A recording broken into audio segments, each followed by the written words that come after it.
Up next, I want to introduce our last speaker for today, which is Jon Kol from Hyperlane. John's going to talk about, now with all the rollups that we have, whether it's ZK or optimistic or anything else around modularity, how do we make sure they all work nicely with each other? And that's where multi-chain world comes in, where understanding what's possible, what's not possible, how do you think about making what should be possible is going to be important. So for this last talk for the summit, I'd like to welcome Jon here with us and have him get started. Hey, Jon. Thanks for having me. I'm going to start by sharing my screen here and we'll get right into it. Wonderful. And we'll get that loaded up as soon as we see it on our end. All right. So here. Okay. So what are we going to talk about today? All right. Karthik just told you that we have a multi-chain future ahead of us, and we're going to need to figure out how to deal with it. It means really a lot of things, right? So this talk today, it's titled Connecting Our Multi-Chain Future. So in this talk, we're going to cover the current state of blockchains, the need that stems from that current state as it pertains to interoperability. Then we're going to touch about how all of that relates to the scalability of blockchains, which of course, and in particular, means the modular blockchain thesis. And then we're going to finish the call with this little thing that we're doing here that we call the Interchain Highway. And so that's why you see that little subtitle of the Interchain Highway. So this is, if you're curious, you want to know what it is, well, this is what Stable Diffusion thinks it is. And I kind of like this little impressionist style that I gave it. But let's get right into it. So the current state of blockchains, as I like to say with my dad joke style, the state of state. So we have these amazing internet computers, and they're creating loads of valuable state. But they're isolated. They can't connect. Everyone here knows this, right? Everyone who is really sad throughout the day and is going to participate in the scaling hack, like, this is really not news to you. You realize that the valuable state that exists and is created on one chain, by and large, is not easily accessed by another, even if we're talking about a rollup, and certainly if we're talking about a rollup on a rollup, as we will get into later today. There's been this expansion now into a multi-chain environment, which is most often it's meant deploying your app on multiple chains. And effectively, this has resulted in creating multiple instances of your app on those chains, right? Definitionally, if state can't be easily accessed between chains, as a developer building on a single chain, you really can only access and serve users that exist on those chains. And that pertains obviously to every bit of state that exists there. This is really sad, because what does it mean? It means that if you now want to expand to another environment, right? You were let's say you launch as an app on Arbitrum and you're like, whoa, I want to expand to Optimism as well for whatever reason. Maybe you think that those are distinct audiences. Well, your next deployment does not benefit from your existing one. So now we're expanding actually creates another form of fragmentation between these blockchain environments. It's, as I said, it's quite sad. Now, worse yet, we're transitioning into a world where there's not only going to be more chains, and deploying your own chain is going to be easier. And bear with me today, I know this might not be acceptable nomenclature, but I'm going to use the term chain as a blanket term to include what would be an alternative layer one, what would be more familiar as a rollup, whether it takes the form of an optimistic rollup and a ZK rollup. And certainly when we need to have those distinctions, we're going to get into them specifically. And thirdly, I'm going to, again, treat something like a Cosmos app chain simply as a chain. So when I say chain, don't get hung up on the notion that it's just a layer one. It is a blanket term for any one of those three.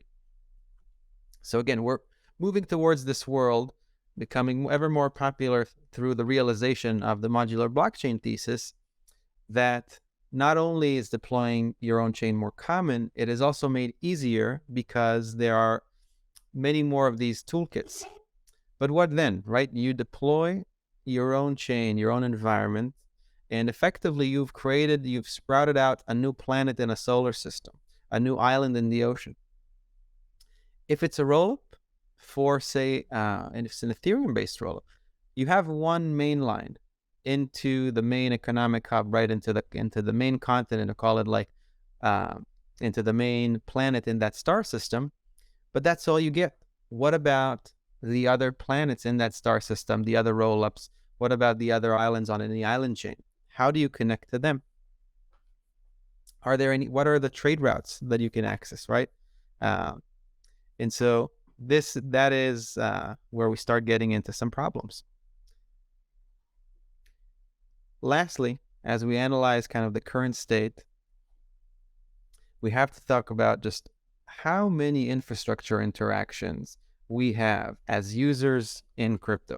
In fact, a new user almost always has their first interaction with an infrastructure before they ever reach an application. This is something that whenever you take a step back, you realize this is certainly not the way.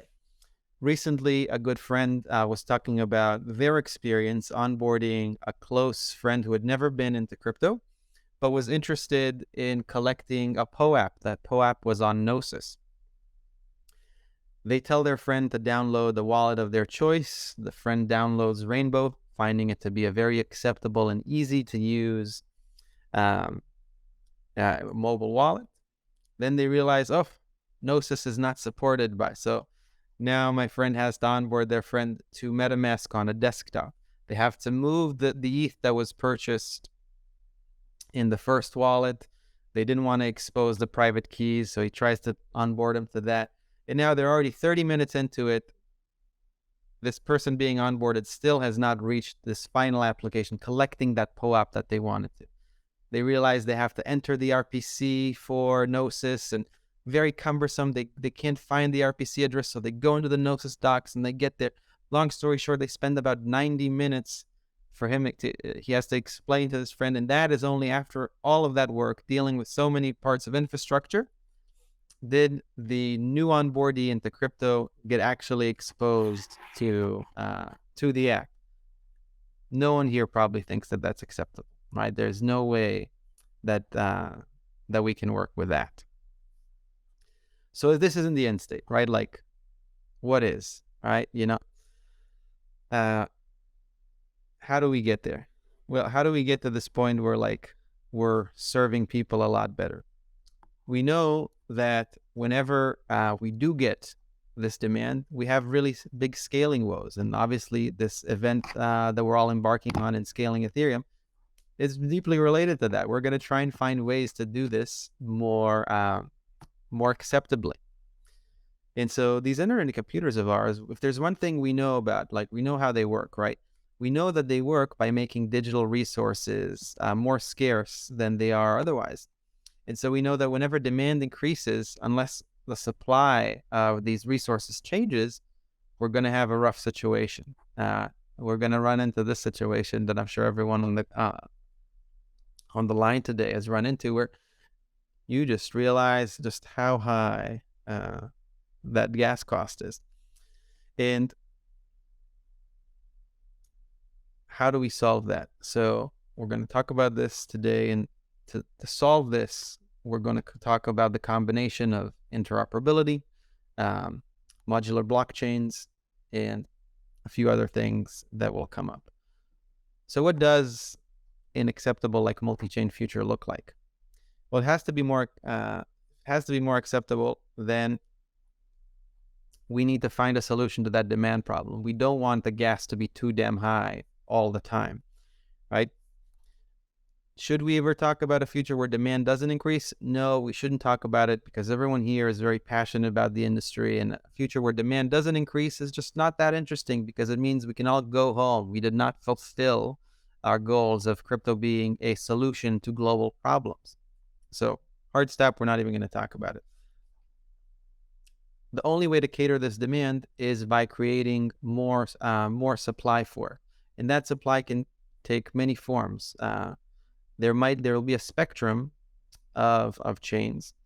On one end of the spectrum, I don't think, certainly I don't, and I'm sure most people here don't feel this way, but one end of that spectrum can look like very heterogeneous environments and very monolithic chains. It might take the form of move chains like Sui and Aptos, and certainly the VM will be a part of it. Maybe the Solana, the C-level VM will be a part of it.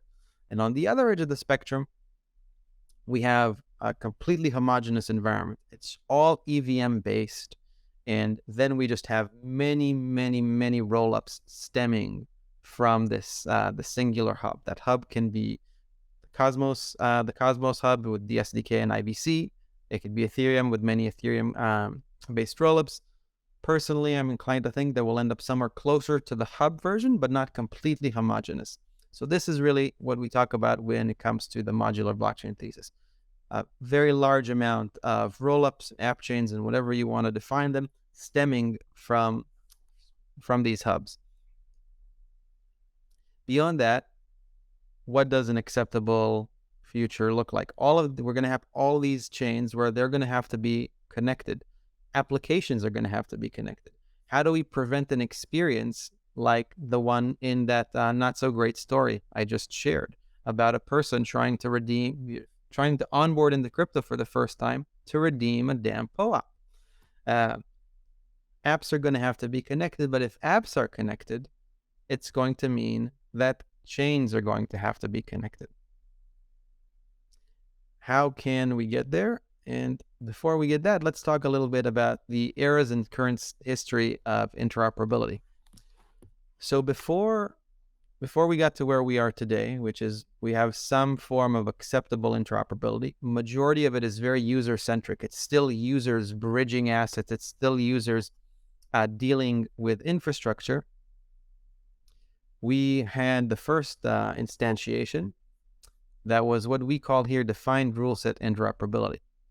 One thing to note, you see a timeline here. The timeline is a bit misleading. Notice there are no end dates for any of these.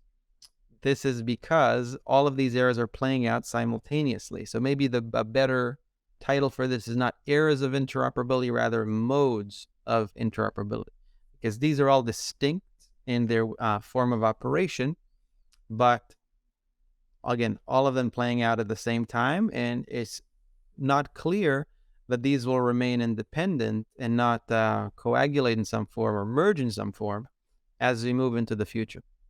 So early on, around 2015, 2016, we have this notion of defined rule set interoperability. This is most commonly observed in Cosmos, in IBC, in Polkadot, and XCMP. Really what it is, it's interoperability within a set structure, and it's the same notion of horizontal scaling, where instead of saying like, hey, I'm going to have one computer that can process everything, I'm going to have many little computers, and they can have some logic about how they can share things between them, and they will handle all the processing. So the dominant form of expression here are certainly app chains is the right way to, some people refer to them as app chains. I like referring to them as app chains. That's the Cosmos parlance, and the Polkadot world known as parachains. Some distinct differences between Polkadot and Cosmos and IBC there, but this is the common way that these are expressed. And as we talk about each one of these modes, we'll probably spend some time talking about how exactly it's working today.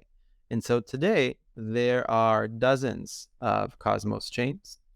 IBC transaction volume is quite high. Now, not every chain has a very active IBC channel to communicate amongst the other chains that it can communicate with, right? Like if you look at the network graph of IBC connected chains, there's a lot of concentration there, but there's still certainly a lot of activity. Similarly, there are many more Polkadot parachains today, more than you'd expected would have existed certainly 8 years ago. And this category of defined rule set interoperability, while you are limited to interoperability only within that set structure, and no strong form of communication with chains that don't fit that structure, it's certainly an acceptable mode of doing things and one that's going to continue to see more activity. As time progressed, there was more active participation in crypto, more types of users, and we went into what I like to call asset-centric interoperability. This was interoperability that focused on giving users the ability to move assets between different blockchains where the structure of the underlying chain was far less important. In fact, it really is not. It's only important for the operator of that interoperability service. From the user's perspective, it is entirely unimportant. Bridges are the most common expression of this, right? Some of these bridges take the form of the canonical or native bridges that we see for rollups, but certainly bridges like Wormhole, like Synapse, these are the dominant form of expression for this mode of interoperability. And truly, there's been billions that have been transacted via bridges, again, in the form of asset-centric interoperability. There's also been some issues. I want to say that as of today, at least 5 of the 10 largest security incidents in the history of the industry all relate to the category of interoperability. Now, is it because this category is inherently unsafe? Because this mode of asset-centric interoperability is inherently unsafe? That's debatable. I'm certainly biased, but I would argue that that's not the case. And it's just that software with super high stakes in an adversarial environment as the permissionless internet computers that we work with, it is very dangerous. And so incidents are going to happen. And finally, there is this last mode of interoperability. It's very, very new. There's not that much to say about it that isn't speculative, and that is app-centric interoperability. Now, if there's one thing that's very common between the two modes we observe in the beginning, at least in their operation until this point in time, is where does the burden of interoperability lie? There is an operator that provides the service, but who performs the action? In both of these, it's the user. It's the user having to move around an asset.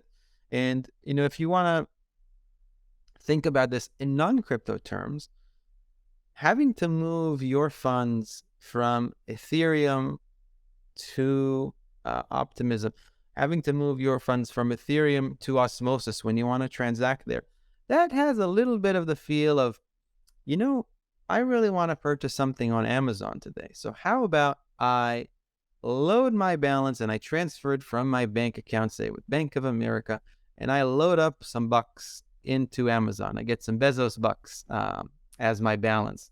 And that is quite strange, right? You probably wouldn't want to do that. There are not that many instances where common internet products that we use ask us to behave in that way. But this is where we are in crypto. So the key difference between these two modes in app-centric interoperability is this notion of separating or moving the place of the burden of interoperability.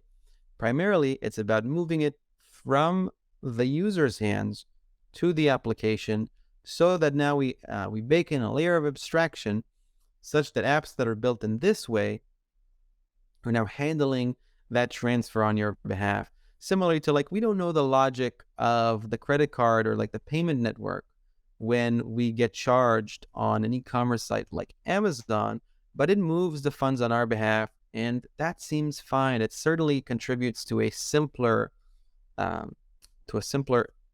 user experience. The dominant form of expression here is interchain application, but what really is an interchain application? Simply put, it's an application that should be through some means connected by some interoperability tool, something that can communicate easily between the different internet computers that it exists on. We believe that that'll be the dominant form of expression, but it's still really early. It's still not clear that this will be the case. What does it even mean to be connected by some interoperability platform. Like, what does that mean for us, like from a blockchain perspective? So for that, now we're going to step in to talk a little bit about flavors of interoperability. And by and large, they come in two main ones. You either get native verification or you get external verification. What does native means? Native means you are leveraging the consensus mechanism of the two or more chains that are connecting. And most importantly, it means there are no more trust assumptions introduced into your action beyond this idea of, I'm already trusting, Ethereum, which I'm used to dealing with. And let's say in our example now, you want to go to osmosis. I'm trusting osmosis, and that's all I'm okay with. And so really native verification is the ideal method because it only inherits the security risks of the two chains that are connected. Now, why I refer to it as the ideal fit? That kind of makes it sound like it's not easily achievable. Well, sure as shit, it's not. Sorry for my language. It is not easily attainable. Unfortunately, it is by far the most expensive and most resource costly method of verification.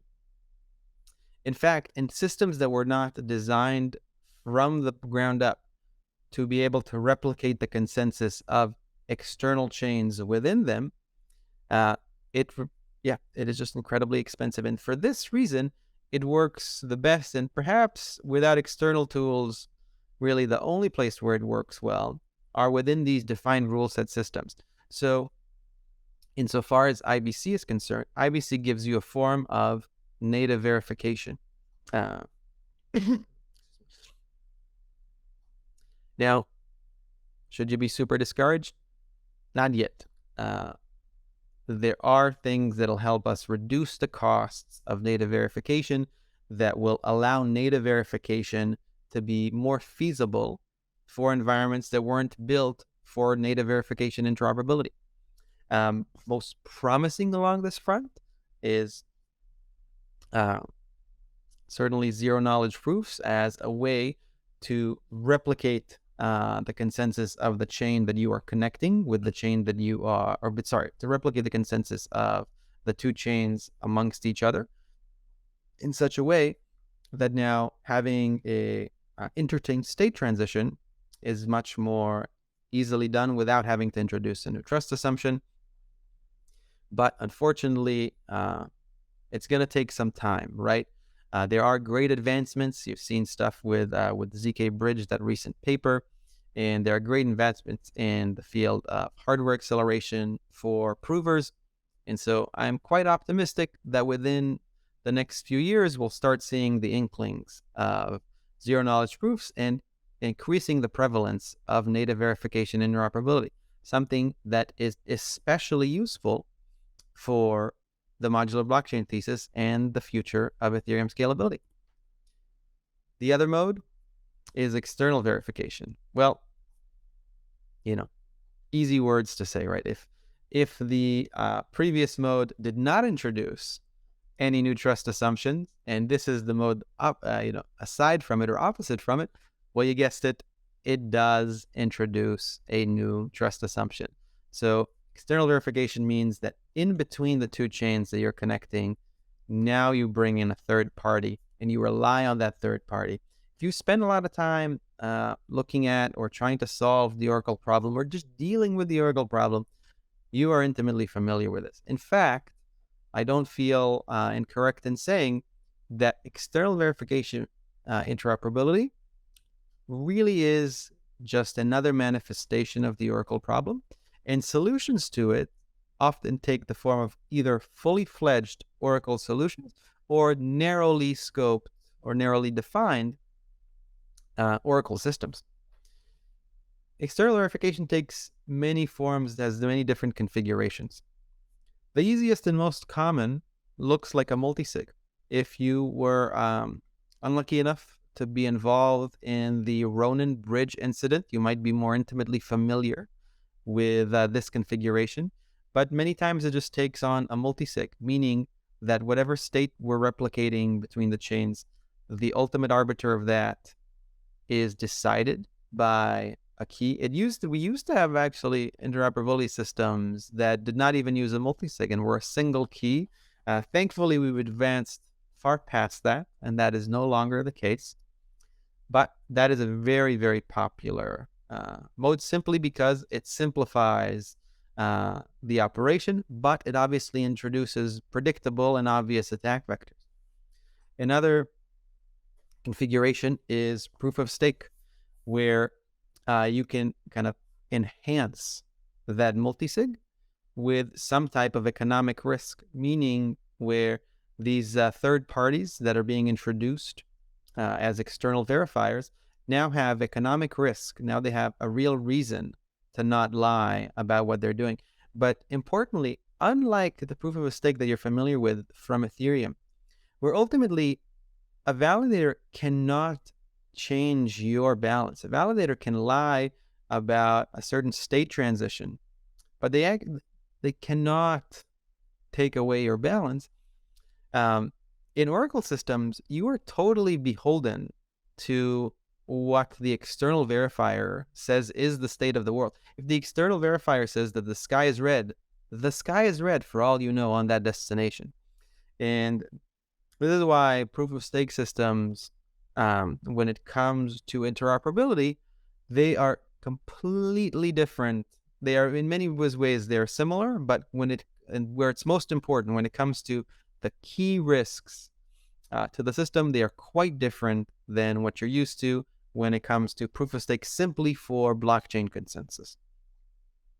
And another configuration, one that I'd like to hope is growing in popularity, is the optimistic construction. Again, different from optimistic rollups, but similar enough to where you can use it as a mental model. You bake some amount of time, a certain challenge window, between when some state transition is initiated on chain A and that being replicated on chain B. And within that time, watchers can observe the transition. If they find anything malicious, they can submit a fraud proof and prevent it. And last, there are configurations that will involve different forms of advanced cryptography. These can involve threshold signatures, multi-party compute, and we unfortunately won't have enough time to get into those. And there's who knows what other configurations can hold, but I can tell you that there's going to be more of them. So we've done a half-decent job of covering the history of interoperability. But now I told you we're going to talk a little bit about the modular blockchain thesis and how it relates to scaling crypto. So look, we all know with the modular blockchain thesis, we're going to have thousands of rollups and they're going to fix scalability, right? And they have to, obviously. But what does it really mean? What does it really mean for us to have all this state on Ethereum, and now we want to access it, and we have all this demand, and so we need to be able to access block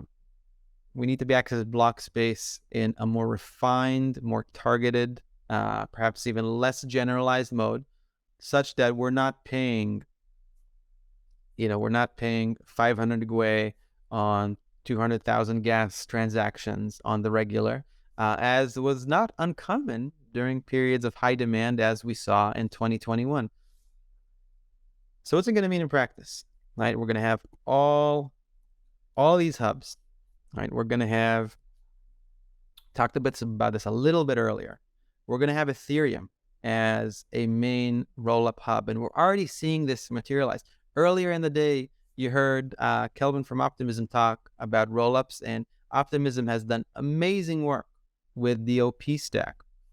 Coinbase already took it upon themselves to extend the OP stack and launch their first, really launched the first widespread roll-up built with the OP stack. This is just the first example of this, but really do think we're going to see dozens of these, if not hundreds.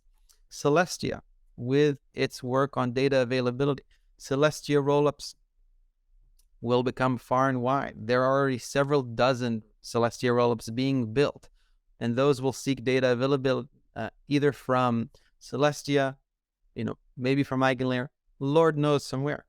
Points from rates, we're going to have lots of rollups. Whether it's all the app chains that already exist in the Cosmos world. These are not exactly rollups since they don't separate execution as much as your standard rollup does, but for our purposes, certainly okay to think about them. The key point to take away from it, so we're going to have these hubs, and the lowest level hubs will look like Ethereum, Celestia, Cosmos. A slightly higher level hub can look something like Optimism in the OP stack. It can look something like Base. It can look like perhaps Eclipse, which is creating a toolkit to make Celestia rollups more widespread. All of these hubs from them are going to emanate so many rollups. But how do those rollups talk to each other? How do they cross between hubs? Right? We talked about the future that is acceptable to us. A scalable future needs to be a many rollup future. But how is that square away with the experience? How are we going to avoid having so many infrastructure interactions whenever we want to move between these rollups and communicate between them? And that's where interoperability comes in once again. The modular blockchain thesis needs permissionless interoperability.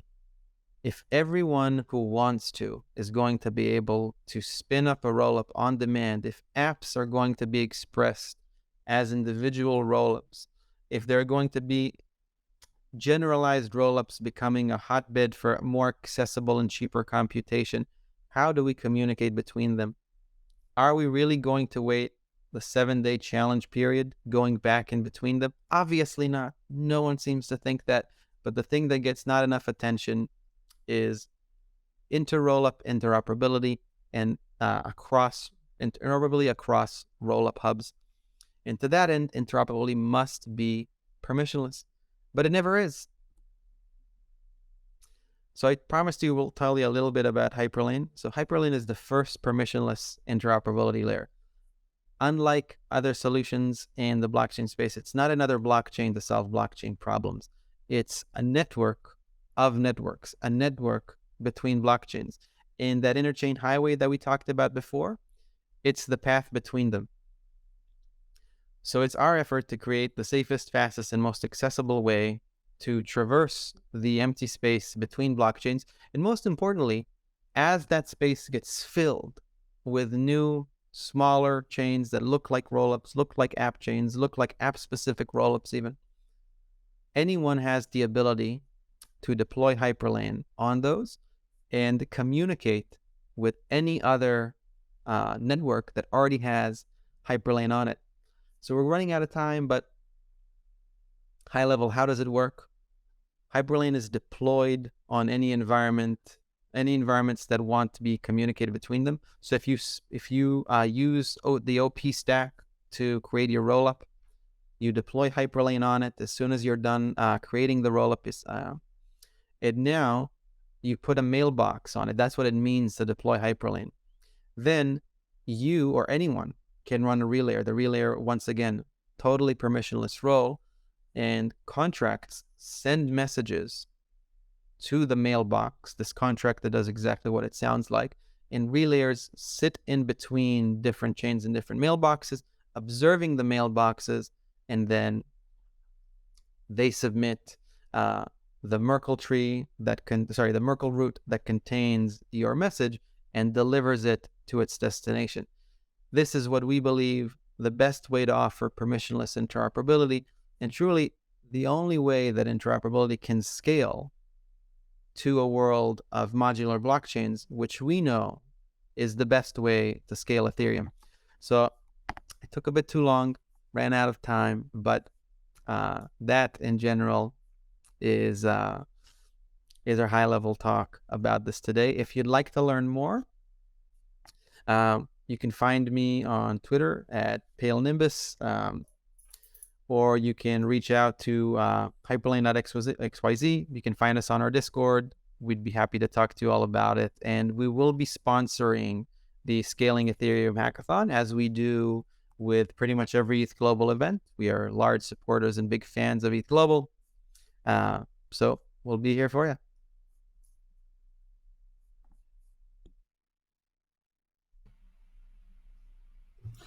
Amazing. Thanks, John.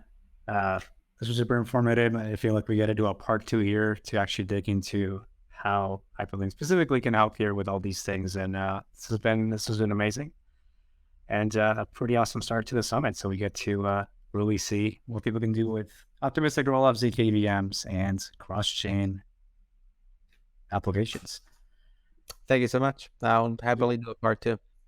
Well, we'll make it happen. Even if you don't want to, you'll do a part 2. This is good stuff. We need to have this information be out there and available for everybody to ask.